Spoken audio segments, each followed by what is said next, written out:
This is All Things Motoring News. To read the full articles or view the full videos, click on the links below. In our podcast, Keep It or Change Cars, Mike interviews BMW South Africa's CEO, Peter van Binsbergen, and Mike is a huge fan of the brand and Peter's leadership style. Catch You Ask, We Answer. Time to replace your 2016 Nissan Qashqai? Consider Proton X50 or VW T-Cross. This episode of All Things Motoring, in part 2, we're pushing Buckies to their limits at Giratech and taking to the skies with Netstar. Toyota triumphs at Tough Safari Rally. BMW unveils exclusive Skytop.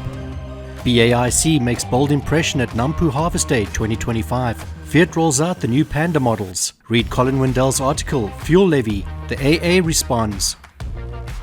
All Things Motoring is proud to be the official sponsor of Cars in the Park 2025, to be held at Swartkops Raceway in Pretoria on Sunday, 3rd of August 2025. Remember, to read the full articles or view the full videos, click on the links below. All Things Motoring News is proudly brought to you by CHANGECARS. If you're looking to sell, need advice, need finance, or need insurance, CHANGECARS has you covered.